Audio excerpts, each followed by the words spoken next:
My name's Nick Guro, and I've been selling on Amazon for almost 2 years. And over the last 2 months alone, my Amazon store pulled in around $300,000 in revenue. And today I want to share with you 5 crucial things I wish I knew when I started selling on Amazon that would have saved me time, money, and stress.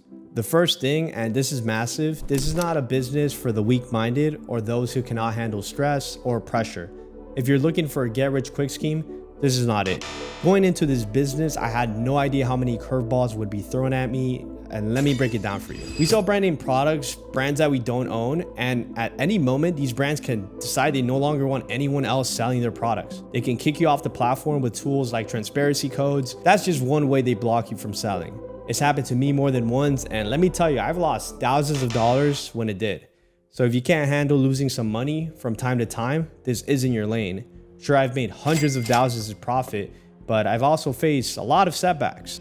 What is really convenient is that since we're buying from retail stores and websites, if for any reason the products that we buy, we end up not being able to sell for some reason, just like the one I mentioned, or they're just not selling the way you want it to sell, you could return those products back to the retail stores and get your money back.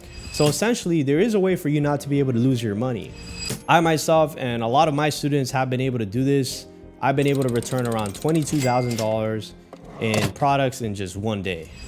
I literally grabbed all the products, went back to the store, and just returned them all. On the bright side though, we don't have to worry about running ads or marketing campaigns. Once I get a product from a brand, I can start selling it the next day. The money can come in fast, but it comes with a risk. It's pretty much a double-edged sword. Now, the second thing I wish I knew is that you have to spend a lot of money to make a lot of money.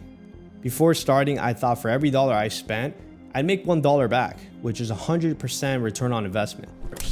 A good scenario is spending $1 to make $1.30. Let's say you spend $100,000 to make $30,000 in profit. $30,000 is great, but that's a hefty $100,000 you've got to put down first. Early on, I was hesitant to spend big. It took me a while to realize that spending more would get me faster results. However, my team and I have been able to find a bunch of products that are well over 30% return on investment. With Q4 coming up, you have your Black Friday and your Cyber Monday deals. Last year, around the same time, I was able to find a bunch of products that were 80% return on investment, 70% return on investments. So my profit margins were much higher around December, November timeframe, but we have to be realistic. So with Amazon, throughout the year, you have to make sure that products are around 30% return on investment. So what I mentioned earlier still stands true. Now, this leads me to my third thing, reinvesting your profits back into your business. If you're serious about scaling, this is key. I remember the first time I had a $10,000 profit month, I reinvested 80% of the money back into my business. Yeah, I might have my McLaren and all that now, but I spent the first year or more reinvesting almost everything. If you want to grow fast, that's the game you have to play. Fourth, and this is often overlooked, pay attention to your logistics. Shipping, warehousing, and how fast you can get your inventory to Amazon makes a huge difference. When you're just starting out, finding profitable products is your focus.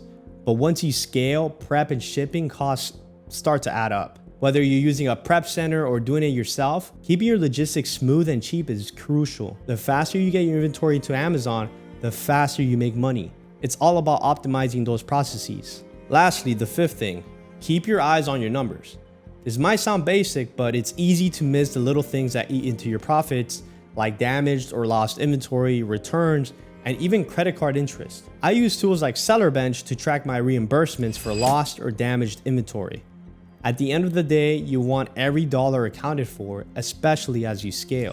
And the thing here is you should not wait until you start scaling to understand your numbers. Another software I use is Sellerboard. With Sellerboard, I'm able to see how many units of a product has sold today, sold this week, or sold this month. I can then forecast how much money I'm gonna make from that product or from all my products within my Amazon store. A lot of people wait to see their numbers when they're big, when they're scaling up their Amazon stores. That's a humongous mistake because throughout the process, you could be learning systems and you could be learning your numbers. So that way, when you're a big 7-figure seller or halfway there, you understand how much money you're gonna make and how much money you need to reinvest to make more money. So those are the 5 things I wish I knew before I got started selling on Amazon. If you want to learn more, click the video right here where I'll walk you through how I scaled my Amazon business from a small living room side hustle to now a well over 7-figure business. And if you found this video helpful, don't forget to like and subscribe. More content is coming your way, including interviews with some of my students who are crushing it on Amazon too.